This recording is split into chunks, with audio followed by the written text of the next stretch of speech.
This is The Fifth Estate, a conversation between young African scholars from the Fort Hall School of Government and Professor Mutahi Ngunyi. This Sunday, we bring you our second presidential debate. And because Kenyans invented the marathon, the presidential race to us is a marathon. Different people are attracted to a marathon for different reasons.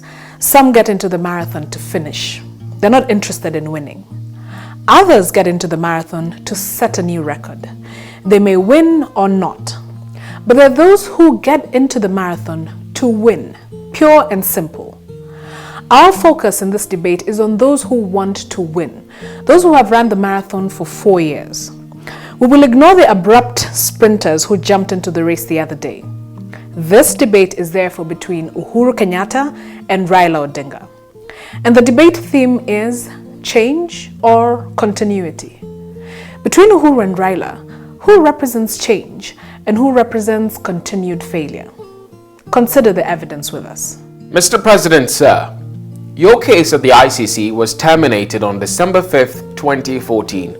That of William Ruto was terminated just a year ago on April 5th, 2016. Sir, you have been in office for only 50 months now.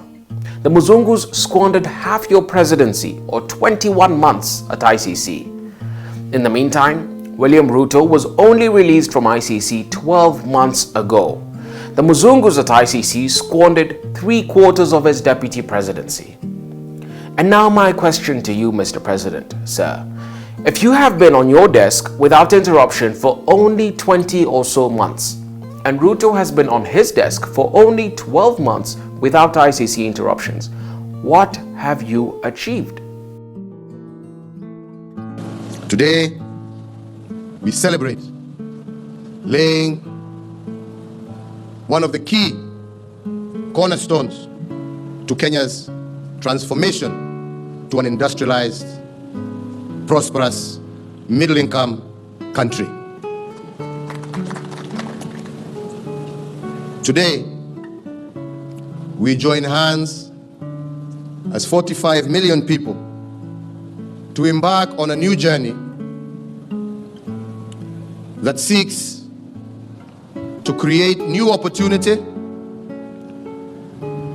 new jobs, and greater shared prosperity for our country and for our region. Now a question for you, Raila Odinga Amolo, former Prime Minister, Esquire.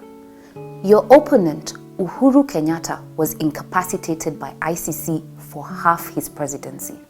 Similarly, until 12 months ago, his deputy, William Ruto, has worked with wasiwasi, checking over his shoulders for ICC. The question for you, Mr. Odinga Esquire, therefore, is this. Do you have a vision for Kenya? If in 20 months, at his desk, without ICC, Uhuru has done SGR, what is your speed of delivery? We ask this question because you have been in politics for 50 years, or 600 months now. If we make you president, what will you do today that you have not done in the last 50 years? Ameshenga duwale, wetana piga kule kwa Isaac Ruto. Isaac Ruto naenda, ameshenga William Ruto, ameshenga mpaka William Ruto ameanguka chini. Isaac Ruto tena, amekata mpira pande ile kwa Musalia Mudavadi. Mudavadi naenda mpira, na mpira, ameshenga duwale,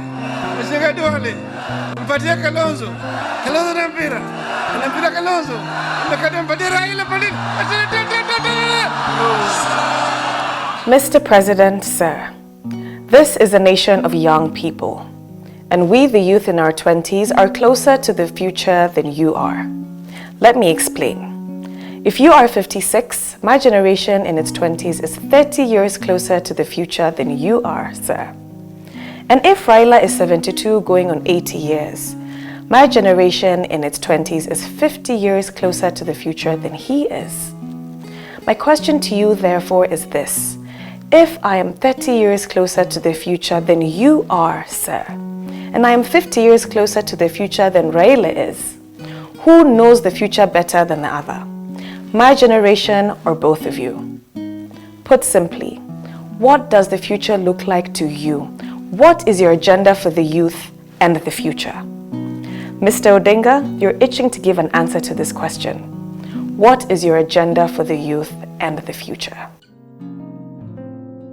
Vijana tidding, vijana soa, vijana te, vijana pe, vijana pe, vijana tidding, vijana tiap, vijana tiap, vijana piaj, vijana piaj. Asanteni sana. I have a question to both of you about women and our unborn children. As a young nation, we are proud of our young mothers, and we are even more proud of the young Kenyans yet to come. If Kenya is made up of 45 million people, who are all carried by a mother for at least 9 months. If you break this down, it comes to 33 million years of women's labor. In sum, our women have collectively contributed 33 million years of labor to birth a nation that is 45 million strong. My question to both of you, therefore, is this. If we are a nation of young people bearing children, what is your view of women and the unborn children? Tendawili! Tendawili! Tendawili! Tendawili! Tendawili! Tendawili! Our last question before we give our debate verdict is about security. The man who becomes president will also become the commander-in-chief of our defense forces. Mr. Odinga, do you have what it takes to be commander-in-chief? Are you a courageous person? If confronted by danger, how do you respond?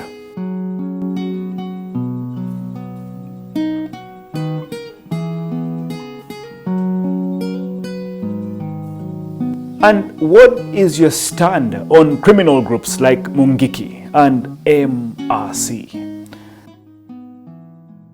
MRC wanaongea lugha ya Raila, ile lugha yetu ya ukombozi. MRC wanaongea lugha ya Raila, ile lugha yetu ya ukombozi. MRC wanaongea lugha ya Raila, ile lugha yetu ya ukombozi. MRC wanaongea lugha ya Raila, ile lugha yetu ya ukombozi. And now to you, Mr. Kenyatta. Are you tough enough as commander-in-chief? Will you get tougher on criminals? Wale ambao watahukumiwa kwa sababu ya kuharibu mali ya Wakenya,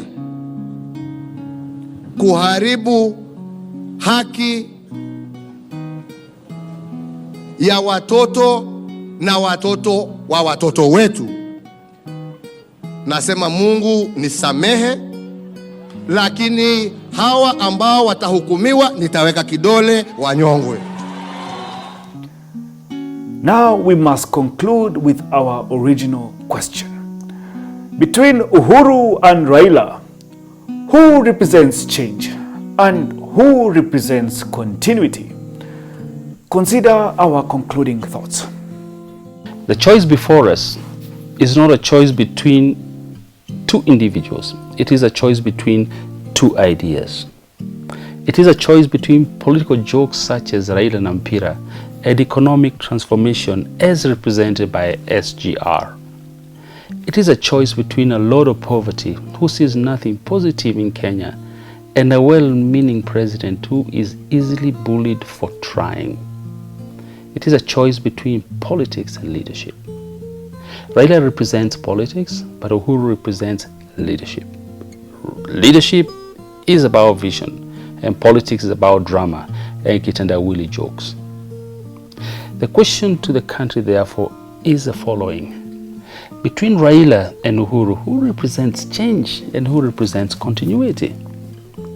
This country has been fed on politics without leadership for decades. And to vote for politics, therefore, is to vote for continuity. But to vote for leadership is to vote for change, in my view. What this country needs is leadership, not politics.